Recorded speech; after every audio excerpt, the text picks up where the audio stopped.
Alhamdulillahirabbil alamin wa bihi nasta'in wa ala umuri dunya waddin wassalatu wassalamu ala asyrofil anbiya'i wal mursalin wa ala alihi washabbihi ajmain amma ba'd. Yang saya hormati Bapak Dr. Ikhram, teman-teman sekerja yang saya banggakan. Langsung saja pada pertemuan kali ini saya akan membahas tentang teori belajar active learning.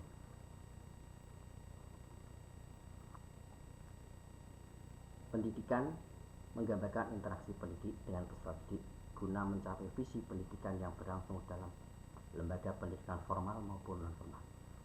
Pendidikan yang dilaksanakan berdasarkan semua sama, yakni memberi bimbingan agar peserta didik dapat hidup mandiri, sehingga dapat melanjutkan dan melestarikan tradisi serta nilai-nilai yang berkembang di masyarakat.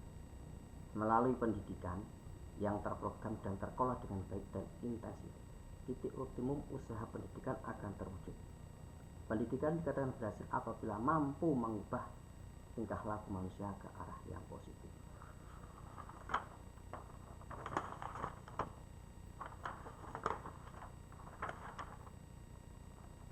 Metode active learning adalah suatu istilah dalam dunia pendidikan, yaitu sebagai strategi belajar mengajar yang bertujuan untuk meningkatkan mutu pendidikan dan untuk mencapai keterlibatan siswa agar efektif dan efisien dalam belajar membutuhkan berbagai pendukung dalam proses belajar mengajar.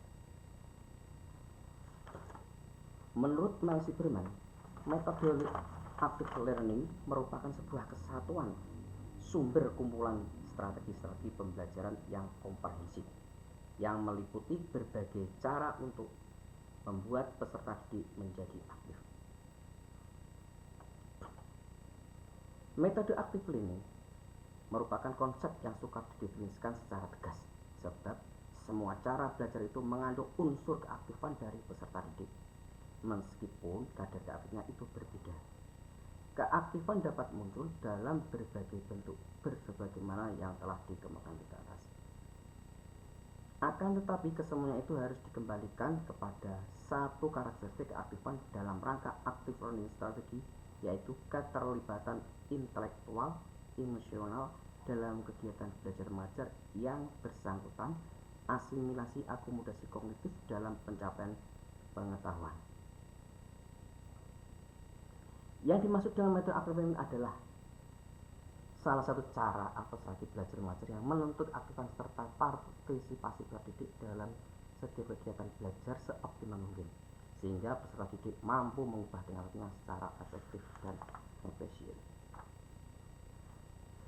Prinsip-prinsip metode active learning menurut Colin Setiawan dalam Ujang Sukandi, prinsip-prinsip dari metode active learning adalah sebagai berikut. Yang pertama itu adalah motivasi, prinsip motivasi. Yang kedua, prinsip latar konteks. Yang ketiga, prinsip keterarahan kepada titik pusat atau fokus tertentu. Yang keempat, prinsip hubungan sosial. Yang kelima, prinsip belajar sambil bekerja. Yang keenam, prinsip perbedaan perseorangan. Yang ketujuh, prinsip menemukan. Dan yang kedelapan adalah prinsip pemecahan masalah. Komponen-komponen metode active learning itu ada 4. Yang pertama adalah pengalaman. Yang kedua itu interaksi. Yang ketiga komunikasi. Yang keempat adalah refleksi. Pendukung komponen metode active learning yang pertama adalah sikap dan perilaku guru. Sesuai dengan pengertian mengajar, yaitu menciptakan suasana yang menggambarkan inisiatif dan tanggung jawab belajar siswa, maka sikap dan perilaku guru hendaknya terbuka, mau mendengarkan pendapat siswa. Yang selanjutnya adalah membiasakan siswa untuk mendengarkan bila guru atau siswa lain berbicara. Di sini guru itu harus selalu mengingatkan siswa agar siswa itu dapat mendapatkan pendapat teman-teman dan mendengarkan penjelasan guru. Yang ketiga itu menghargai perbedaan pendapat. Yang keempat, mentolerir salah dan mendorong untuk memperbaiki. Yang kelima, menumbuhkan rasa percaya diri siswa. Yang kelima, memberi umpan balik terhadap hasil kerja siswa. Yang keenam, tidak terlalu cepat untuk membantu siswa. Yang ketujuh, tidak kikir untuk memuji dan menghargai. Yang kedelapan, tidak menertawakan pendapat atau hasil karya siswa sekalipun kurang sukses. Yang keenam, delapan, mendorong siswa untuk tidak takut salah dan berani menanggung risiko. Pendukung komponen metode aktif learning yang kedua adalah ruang kelas yang menunjang aktif.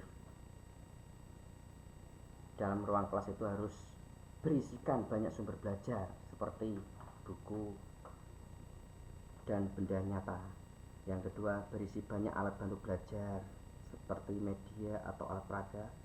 Yang selanjutnya, berisi banyak hasil karya seperti lukisan, laporan percobaan, dan alat hasil percobaan.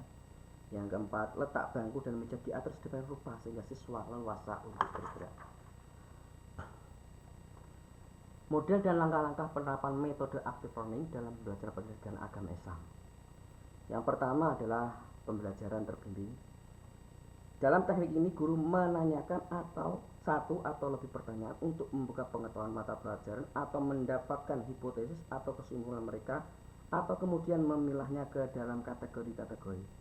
Menurut pembelajaran terbimbing, merupakan suatu perubahan dari ceramah secara langsung dan memungkinkan Anda mempelajari apa yang telah diketahui dan dipahami secara para peserta didik sebelum membuat poin-poin pengajaran. Metode ini sangat berguna ketika mengajarkan konsep-konsep abstrak. Yang kedua adalah tukar pemikiran pendapat atau exchanging viewpoint.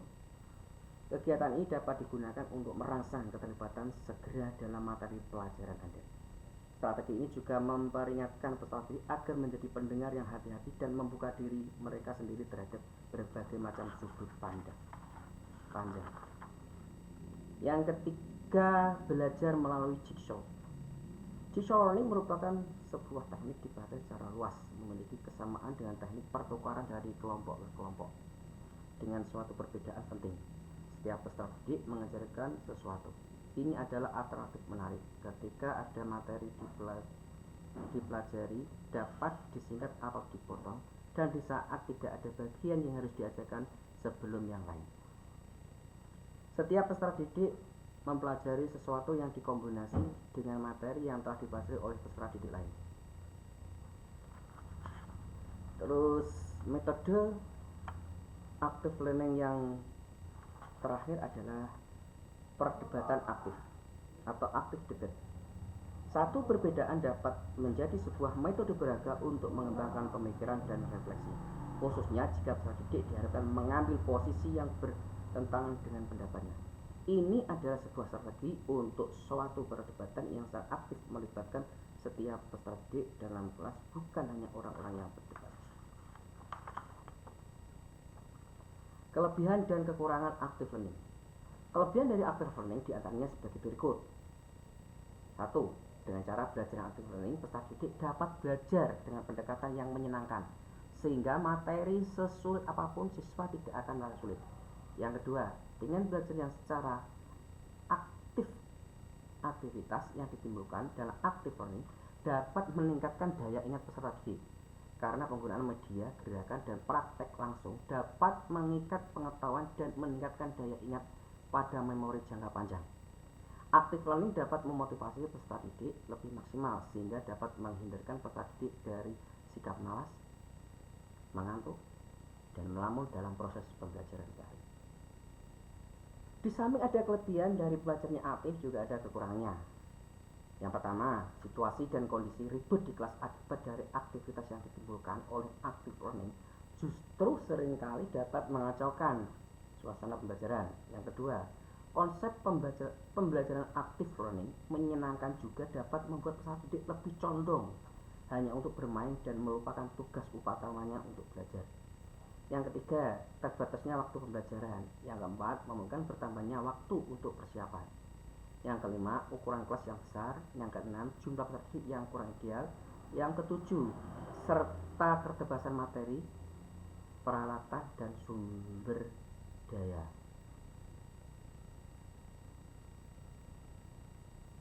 Kesimpulan, penerapan Pendekatan active learning mengajak peserta didik untuk mampu berpikir kritis, lebih kreatif, mampu mengambil peran, dan mampu menerapkannya.